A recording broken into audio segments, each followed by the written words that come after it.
ফেসবুকে mobile number কিভাবে add করবেন তার জন্য আপনি আপনার ফেসবুক অ্যাপসটিকে অন করবেন।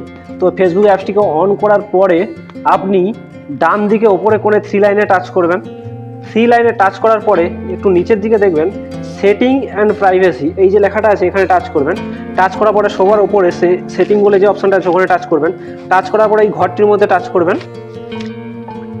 করার পরে দেখুন third option your information and permission, এখানে টাচ করবেন। টাচ করার পরে দেখুন এখানে কন্ট্যাক্ট ইনফরমেশান যেখানে আছে এখানে টাচ করবেন। টাচ করার পরে দেখুন অ্যাড মোবাইল নাম্বার, এখানে অ্যাড মোবাইল নাম্বারে টাচ করবেন। টাচ করার পরে আপনি এখানে আপনার মোবাইল নাম্বারটা এন্টার করবেন। আপনি যে মোবাইল নাম্বারটা দিতে চাইছেন ওটা এখানে এন্টার করবেন। করার পরে দেখুন এভাবে এন্টার করে দিলাম। দেখুন নেক্সট অপশানটায় টাচ করব। কারণ নেক্সট অপশানটায় টাচ করার পরে একটুখানি লোডিং নেবে। নেওয়ার পরে দেখুন এখানে আপনার কোড চাইবে, যে কোডটা আপনার SMS এর থ্রু আসবে।